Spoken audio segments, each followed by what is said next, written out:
I'm thankful for magic in particular because it's a wonderful way for me to transmute my energy when I'm under a lot of pressure from life and other things that I really shouldn't be giving my attention to. And honestly, the deeper I go into it, the more I learn about myself and give myself the opportunity to actively change my life from the inside out. And things definitely take effort, but it's a lot more effortless and a lot more fluid with magic in my life. On top of that, magic has taught me that everything is about intention and creating my inner reality. And most people talk about being delusional on the internet and stuff like that, but the truth is we all have fantasies. We all have things that we deeply desire. And sometimes we desire something so much that we can pull it into our worlds without even realizing it. I'm sure you can look back on some things you've been through and realize that there are certain people that wanted you so bad you ended up in their life even when you were like, oh, hell no, I would never do this. You have experienced certain things that you never wanted to experience because other people manifested it for you. If you're not controlling your reality, sometimes you fall to the whims of everybody else's plans and they're controlling your reality and they're manifesting what they want off of your energy. And that's why you're pissed off and not living the life that you want to live. Learning magic has shown me that whether you choose to believe in it or not, the truth is your mind is the most important tool you'll have. So you cannot let anybody control your mind, the way you think, or what you're thinking. With that being said, as delusional as you want to be, the truth is that anything is possible in this world. You can get away with almost anything you want. But do you want to get away with anything from a place of deception, betrayal, and fucking people over? Or do you want to get everything you want from a place of freedom, love, peace, happiness, flow, sensuality, and, you know, happiness? Like, at this point in life, the only thing you should be concerned about is peace. Peace is a higher vibration in love. Do not let the internet fool you. Do your research. There are vibrations that are so high that our human mind cannot even fathom or receive them. And you have to tune into yourself to get even a taste of what that's like. And whatever your spiritual path is, whatever your path to peace is, mine involves magic.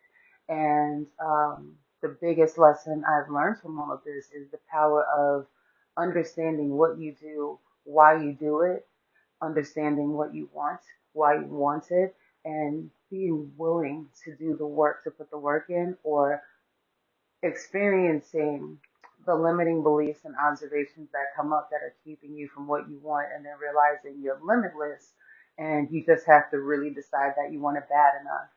Where the pain and the stress comes in and why magic quote doesn't work for some people is because they're not ready to do what it actually takes to get the thing that they actually want.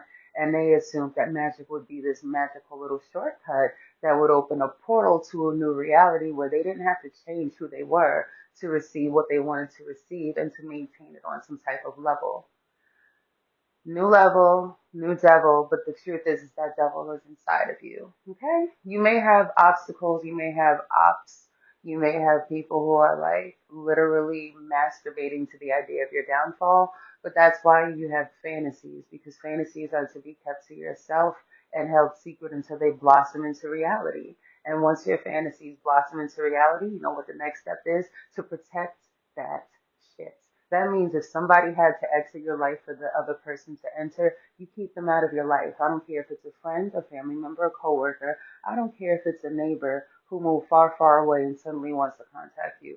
If that person had to exit for this person to enter, they were not a match for the vibration and they would actually destroy the peace that you're bringing in. If you manifested a house after these people disappeared, guess what? They can't come to your house. If they have not been there when you were down, if they haven't checked on you spontaneously at the right divine moment when you were crying your eyes out and thinking about giving up everything you ever worked for, they don't need to be part of your success. Sometimes people need breaks and you can't help it. We all need a little space sometimes. But sometimes you need to read the room and see that in order for your environment to transform for what you wanted and for your fantasies to take place, these people can be there. And in order for you to have the things that you want be more than just fantasies and live in your reality where your wildest expectations can come true, you also have to get rid of the shit within yourself. And you might have a lot of things within yourself that you're holding on to and you feel justified with. But the truth is if you don't have what you want and you still are that version of you that feels justified to have it, you need to have a talk with yourself and you need to come to terms with the fact that maybe you don't want it enough to transform into what you need to be. This is not about changing who you are, but if you're a person who believes in growth, evolution, integrity, and being your best self, then you are going to be willing to change the things that are toxic enough to keep away the things that you cannot have. It's another thing if you realize that those things are genuinely not healthy for you and you work on detaching from the obsession of having it. For example, some people no longer want to get married. Okay, cool. Do the work around detaching from all of that programming and clearing your head from that. But if you do want to get married, guess what you have to do?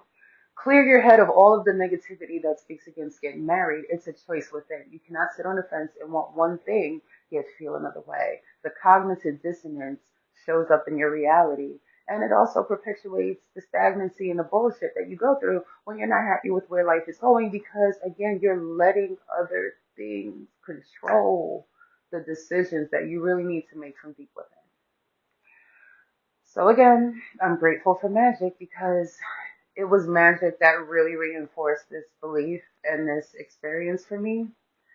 And I do know that even if you don't do magic a day in your life, whatever you took from this is pretty much all you need to start with to start moving ahead. If anything, too long didn't read. Fantasize as much as possible and keep those fantasies to yourself and watch how they start to unfold in front of your face and your very eyes as long as you're willing to do the work presented in front of you to keep it, receive it, and maintain it. Have a good one.